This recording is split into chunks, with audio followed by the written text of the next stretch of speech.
আমরা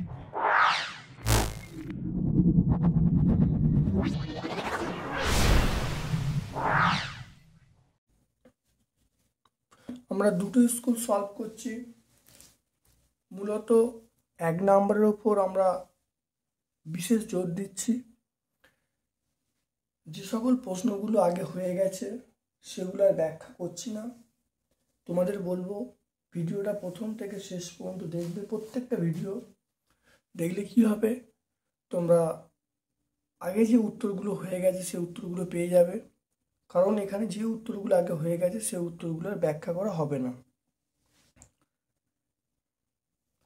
দেখে নাও প্রথম প্রশ্ন, রং করা তুলিকে জলে ডুবিয়ে বাইরে আনলে আঁশগুলি লেগে যায়।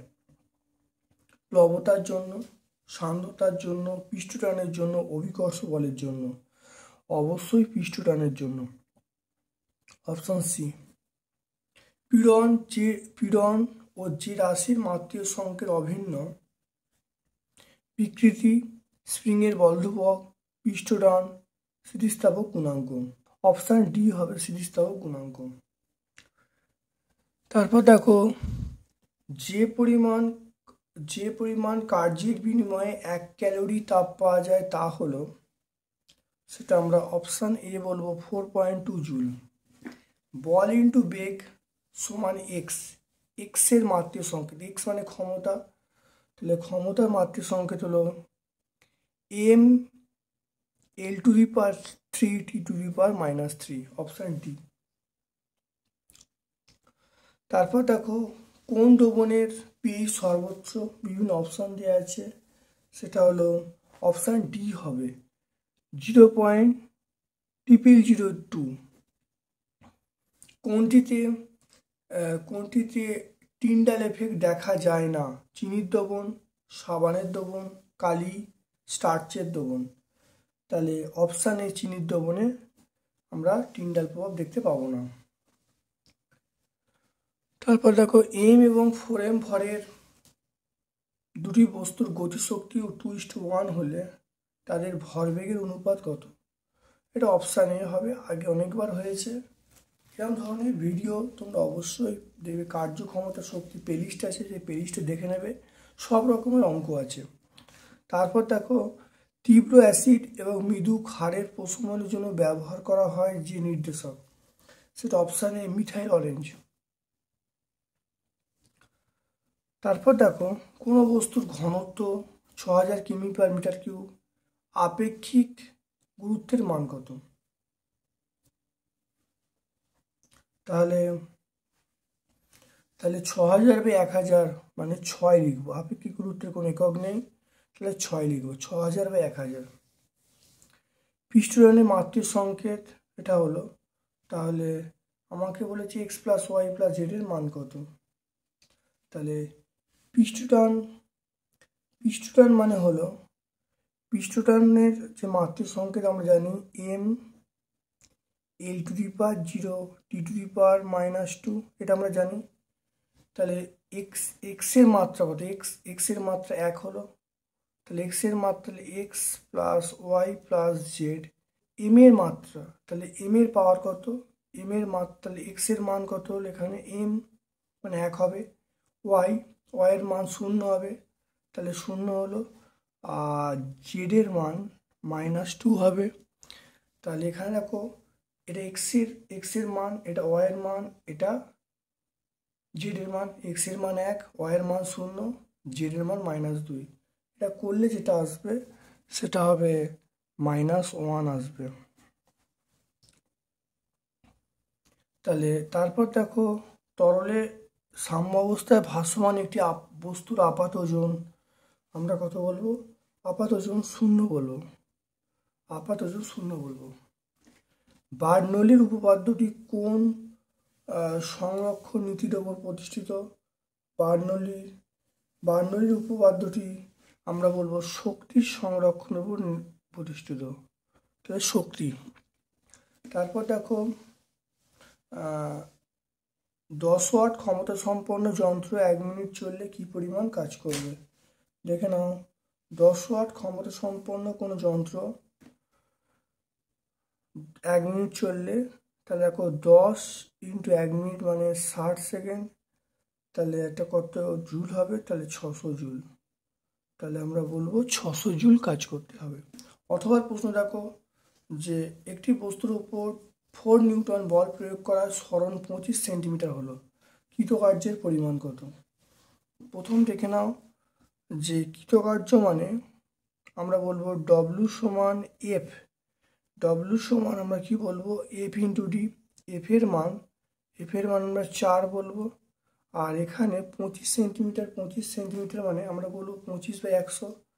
তাহলে 25/100, কারণ 25/100 করা হলো কেন, কারণ এটা হলো সেন্টিমিটার, সেন্টিমিটার থেকে মিটারে চেঞ্জ করলাম 25/100। তাহলে এটা 1/4 × 4, তাহলে কাটাকুটি করলে 1 আসবে, তাহলে 1 জুল। তাহলে 25/100, 25/100 মানে 4, 1/4, 1/4, এটা কাটাকুটি করলে 1 জুল চলে আসছে। তারপর দেখো তরল এরোসলের বিস্তার মাধ্যম তরল এরোসলের বিস্তার মাধ্যম তরল, এটা বলবো এটা মিথ্যা। তরল এরোসলের বিস্তার মাধ্যম তরল, এটা মিথ্যা।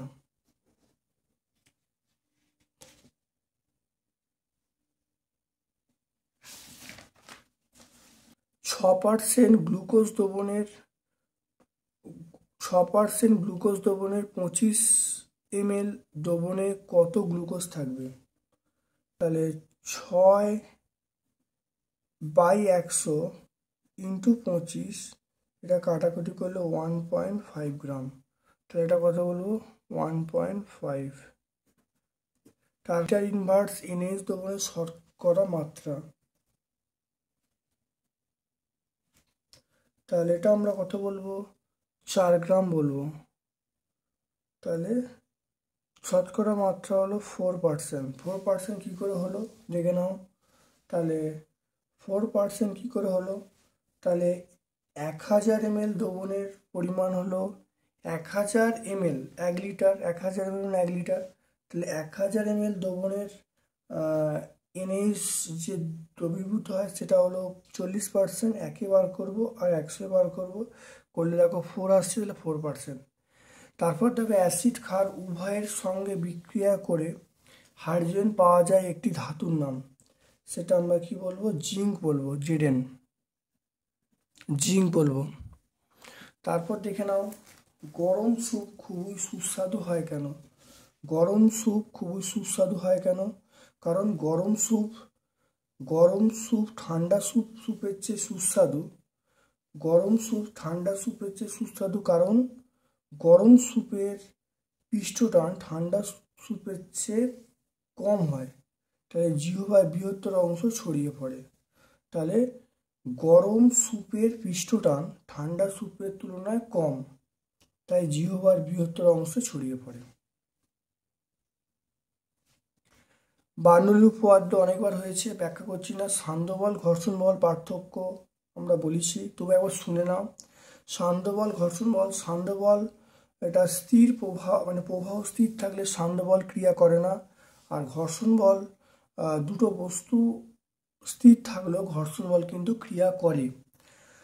তারপরে নাম্বার 2, শান্ত বল মানে তলের যে মানে স্পর্শ তলের ক্ষেত্রফলের উপর নির্ভরশীল শান্ত বলটা।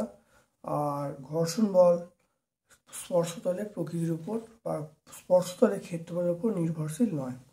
তাহলে ঘর্ষণ বল স্পর্শতলের ক্ষেত্রফলের উপর নির্ভরশীল নয়। দেখো এটা প্রমাণ অনেকবার হয়েছে, ভালো করে দেখে নেবে। আমি এই মানে বিভিন্ন স্কুলেই এটা কিন্তু সলভ করেছিলাম। তারপরে তোমরা কার্যক্ষম শক্তি যে প্লেলিস্টটা, সেই প্লেলিস্টও পেয়ে যাবে। প্রকৃত দ্রবণ এবং কোলার দ্রবণ পার্থক্য পেয়ে গেছো। তারপর দেখো শীতল এবং গাঢ় নাইট্রিক অ্যাসিড ম্যাগনেসিয়াম যোগ করলে কি ঘটবে দেখে নাও।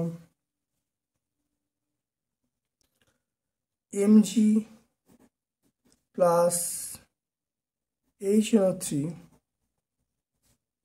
এটা হলো MgNO3 whole 2 plus NO plus H2। এখানে 3 হবে, এখানে 8 হবে, এখানে 3 হবে, 2 4। তাহলে Mg plus HNO3 MgNO3 whole 2 plus NO plus H2O। অর্থাৎ শীতল এবং অতিলঘু নাইট্রিক অ্যাসিডের সঙ্গে ম্যাগনেসিয়াম বিক্রিয়া করলে ম্যাগনেসিয়াম নাইট্রেট, নাইট্রিক অক্সাইড এবং জল উৎপন্ন হয়। বিক্রিয়াটা হয়ে গেল, খুব ভালো করে দেখে নেবে। তারপরে দেখো দেখাও যে অ্যালুমিনিয়াম অক্সাইড উভধর্মী অক্সাইড, এটা আমরা অবশ্যই করেছিলাম। অথবা প্রশ্ন সেটা হলো Al2O3 প্লাস HCl, এটা হলো AlCl3 প্লাস H2। তাহলে এখানে 6, এখানে 2, এখানে 3। তাহলে আবার দেখো Al2O3 প্লাস NaOH, এটা হলো NaLO2 প্লাস জল। তাহলে দেখে নাও অ্যালুমিনিয়াম অক্সাইডের সঙ্গে অ্যাসিড বিক্রিয়া করলে, HCl বিক্রিয়া করলে অ্যালুমিনিয়াম ক্লোরাইড এবং জল উৎপন্ন হয়। তারপর দেখো অ্যালুমিনিয়াম অক্সাইডের সঙ্গে ক্ষার বিক্রিয়া করলে সেটা হলো আমরা কি বলবো, সোডিয়াম অ্যালুমিনেট এবং জল উৎপন্ন হয়। তাহলে অ্যাসিড ও ক্ষার উভয়ের সঙ্গে বিক্রিয়া করে, দেখো অ্যাসিড এবং ক্ষার, এটা অ্যাসিড আর ক্ষার উভয়ের সঙ্গে বিক্রিয়া করে লবণ ও জল উৎপন্ন করছে। সেই জন্য Al2O3 বা অ্যালুমিনিয়াম অক্সাইড একটি উভধর্মী অক্সাইড।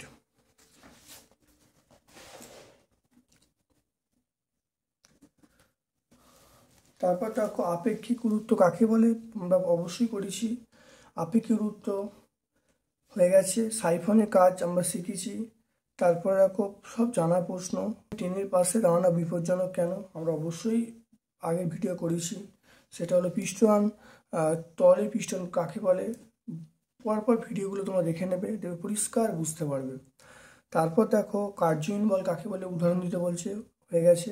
প্রমাণ করো, এটা দেখো গতিশক্তি কাকে বলে, প্রমাণ করো ভি বেগ গতিশীল কোনো বস্তুর যে গতিশক্তি 0.5 mv², 0.5 mv², হাফ mv²টাকে আমরা 0.5 লিখেছি।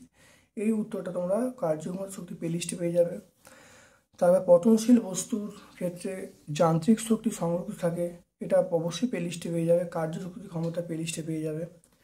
তারপর দেখো অতিরিক্ত দ্রবণ কাকে বলে, 40 সেন্টিগ্রেড তাপমাত্রায় একটি লবণের সম্পৃক্ত দ্রবণের 75 গ্রামকে বাষ্পীকৃত করলে 20 গ্রাম অবশিষ্ট পাওয়া গেল।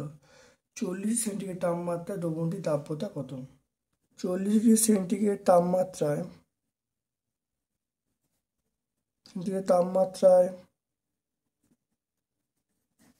লবণটির দাব্যতা সেটা হলো 20 বাই, এটা হলো 75 - 20 × 100, তাহলে 20 বাই 55 × 100, এটা আমরা কত বলবো, 36.36, এটা অ্যান্সার।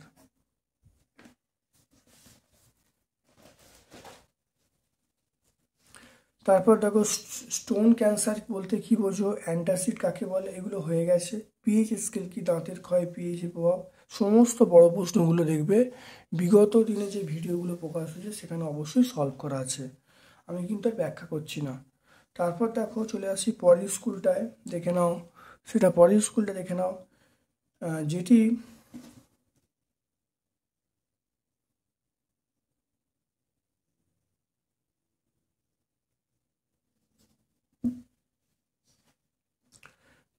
মৃদু অ্যাসিড, এটা হলো অপশান সি হবে, CH3COOH, এটা হলো মৃদু অ্যাসিড। তারপরে আপেক্ষিক ঘনত্বের একক অপশান সি নেই। কস্টিক সোডার সংকেত হলো সেটা NOH। একটি তরলপূর্ণ পাত্রে তরল দ্বারা চাপ প্রয়োগ করলে, তাহলে একটি তরলপূর্ণ পাত্রের তলদেশে একটি তরলপূর্ণ পাত্রের তলদেশে তরল দ্বারা প্রযুক্ত চাপ যার ওপর নির্ভর করে না সেটা হল ক্ষেত্রফল। অপশন সি, পাত্রের তলদেশের ক্ষেত্রফলের উপর নির্ভর করে না। ক্ষমতা সমান আমরা কি বলবো? বিভিন্ন অপশান আছে। ক্ষমতা সমান আমরা বলবো সেটা অপশন সি হবে, কার্য বাই সময়। তারপর দেখো, দ্রবণ তৈরি করতে কমপক্ষে পদার্থ লাগবে, সেটা হলো 2টি। ক্ষমতা একটি স্কেলার রাশি। দ্রবণ একটি যৌগিক পদার্থ, মিশ্র পদার্থ, মৌলিক পদার্থ কোনোটি না। দ্রবণ একটি মিশ্র পদার্থ, অপশন বি। তারপর দেখো, আমরা চলে আসছি 7 দাগেরগুলো। হাইড্রোজেনযুক্ত অ্যাসিডে কোন মৌলটি অবশ্যই থাকবে?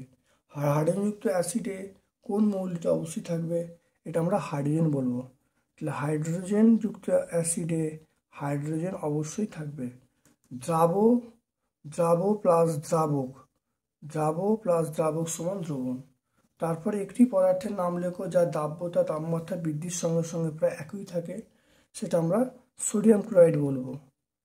তারপর দেখো, এসআই পদ্ধতি ক্ষমতার একক আমরা বলবো ওয়াট। বাঁধের জলে কোন শক্তি জমা থাকে? বাঁধের জলে আমরা বলবো অভিকর্ষ স্থিতিশক্তি জমা থাকে। অভিকর্ষ স্থিতিশক্তি বা শুধু স্থিতিশক্তি বলবো। বিকৃতির কোনো একক নেই, এটা ঠিক না ভুল? এটা অবশ্যই ঠিক হবে, ঠিক।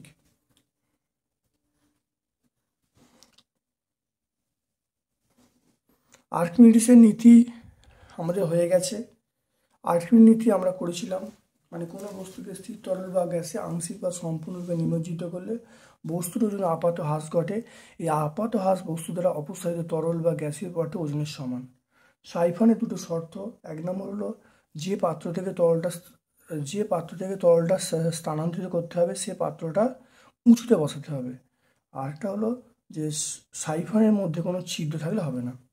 তারপর দেখো, গতিশীল বস্তুর গতিশক্তি রাশিমালা প্রতিষ্ঠা করতে বলছে, প্রতিটি চিহ্নের নাম দিতে বলছে। এটা তোমরা প্লেলিস্টে পেয়ে যাবে, দেখবে E=12mv², এটা আছে, এটা প্লেলিস্টে পেয়ে যাবে। অর্থাৎ কার্যশক্তি ক্ষমতা যে প্লেলিস্টে আছে সেই প্লেলিস্টে তোমরা পেয়ে যাবে। তারপর দেখো 4 প্রশ্ন, সেটা হলো ইমালশন কাকে বলে? ইমালশন কাকে বলে? অর্থাৎ একটি তরল পদার্থের মধ্যে অমিশ্রণীয় অপর তরল পদার্থ বিন্দুর আকারে, যার ব্যাস 10⁻⁷ থেকে 10⁻⁵ সেন্টিমিটারের মধ্যে থাকবে, থেকে যে কোলয়েডি দ্রবণ তৈরি করবে তাকে আমরা ইমালশন বলবো। হয়ে গেল। জীবাণুনাশক হিসাবে এমন একটি ইমালশন নাম বলো। জীবাণুনাশক হিসাবে আমরা কি ব্যবহার করি? জীবাণুনাশক হিসাবে আমরা ডেটল ব্যবহার করি। তাহলে ডেটল একটা ইমালশন, তাহলে ডেটল আমরা বলবো। কার্যহীন বল কাকে বলে? অনেকবার হয়েছে, তুমি শুনে নাও। যখন প্রযুক্ত বল এবং সরণ পরস্পর সমকোণে থাকবে তখন সেই বলটা কোনো কাজ করবে না। এই ধরনের বলকে আমরা কি বলবো? কার্যহীন বল বলবো, যেমন অভিকর্ষ বল। তারপর দেখো 6টা বলা আছে কস্টিক পটাশের সঙ্গে নাইট্রিক অ্যাসিডের বিক্রিয়া। HNO3, সেটা হলো KNO3 প্লাস H2O। তাহলে KNO3 plus KOH plus HNO3, KNO3 plus H2O। অর্থাৎ কস্টিক পটাশের জলীয় দ্রবণে নাইট্রিক অ্যাসিড বিক্রিয়া করলে সেটা পটাশিয়াম নাইট্রেট এবং জল উৎপন্ন হয়। কস্টিক পটাশের জলীয় দ্রবণে নাইট্রিক অ্যাসিড বিক্রিয়া করলে সেটা হলো পটাশিয়াম নাইট্রেট এবং জল উৎপন্ন হয়।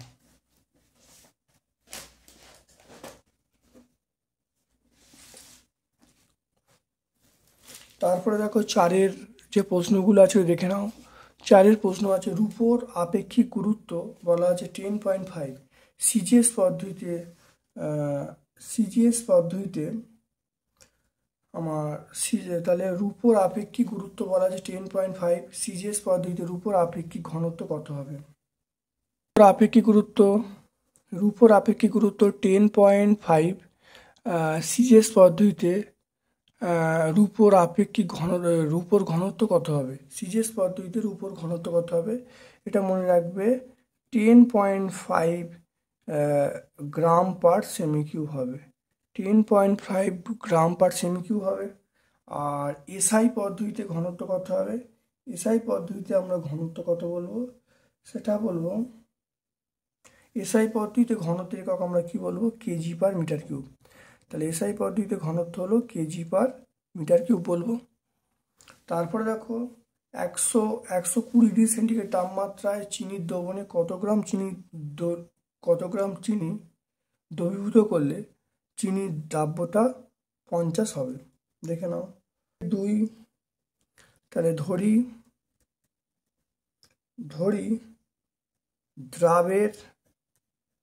দ্রাবের বলতে চিনির ভর x গ্রাম, তাহলে দ্রাব্যতা কত হবে? তাহলে এখানে হলো চিনির দ্রাব্যতা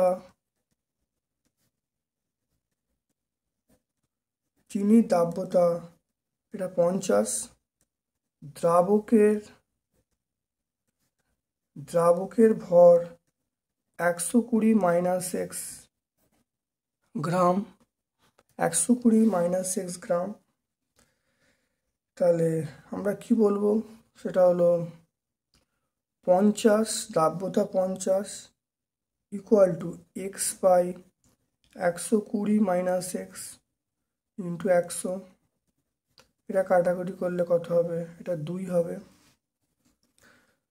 তাহলে আমরা বলবো 2x equal to 120 minus x বা 2x প্লাস এক্স, এটা 120 বলবো। তাহলে 3x ইকুয়াল টু 120 বলবো। তাহলে x ইকুয়াল টু 120 বাই 3, এটা কাটাকুটি করলে 40। তাহলে আমরা কত পেয়ে যাব? তাহলে x সমান 40 পেয়ে যাব। x সমান 40 মানে আমরা বলবো চিনির ভর 40 গ্রাম।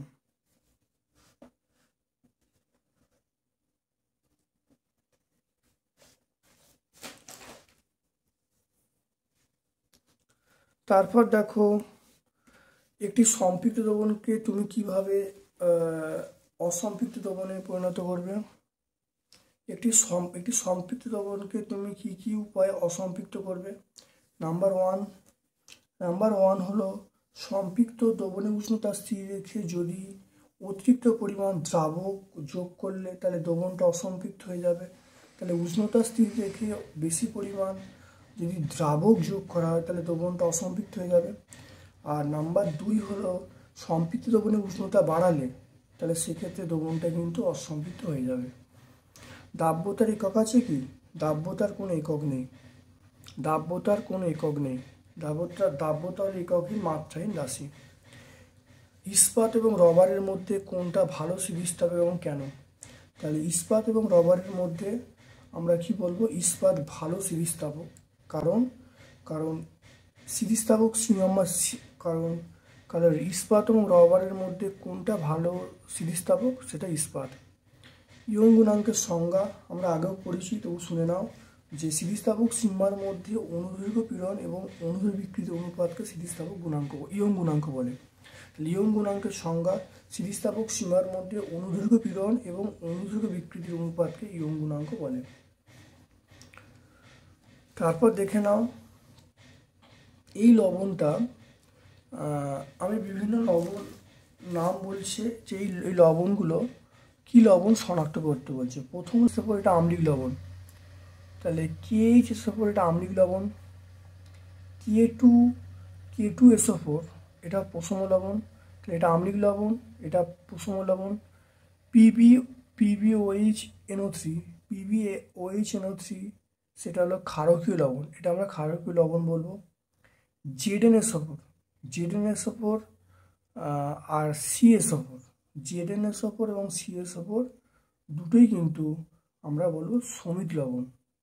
আর একটা আছে সেটা হলো ZnOH(Cl), এটা আমরা কি বলবো? ক্ষারকীয় লবণ। তাহলে প্রত্যেকটা লবণ হয়ে গেল।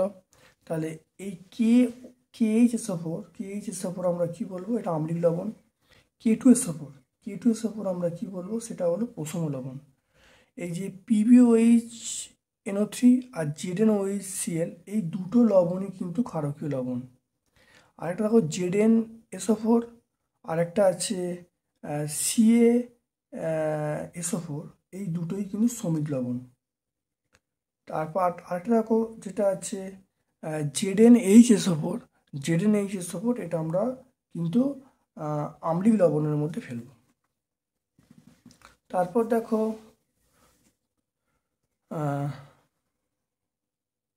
যে কোনো দুটি জৈব পদার্থের নাম এবং তাদের উৎস লিখতে বলছে। যে কোনো দুটো জৈব পদার্থের নাম, মানে যে কোনো দুটো জৈব অ্যাসিডের নাম, যেমন হলো ফর্মিক অ্যাসিড, এটা পিঁমড়ের হুলে থাকবে। ভিনিগার, এটা থাকবে অ্যাসিটিক অ্যাসিডে। তাহলে হলো পিঁমড়ের হুলে থাকবে ফর্মিক অ্যাসিড, যার সংকেত হলো HCOH, আর ভিনিগার সেটা হলো অ্যাসিটিক অ্যাসিডে থাকে CH3COH। আচ্ছা, তারপর তাকে অ্যাসিড একটা ধর্ম লিখতে বলছে। অ্যাসিড জলীয় দ্রবণে H+ আয়ন দেবে। অ্যাসিড জলীয় দ্রবণে H+ আয়ন দেবে। আজকে আমরা এখানে ভিডিওটা রাখছি। তোমরা ভিডিওটা ভালো করে প্রত্যেকটা ভিডিও প্রথম থেকে শেষ পর্যন্ত দেখবে। আশা করি আমার ভিডিও থেকে তোমরা দারুণভাবে উপকৃত হবে। আমার পক্ষ থেকে তোমাদের সকলকে ধন্যবাদ ও শুভকামনা জানিয়ে ভিডিও শেষ করলাম।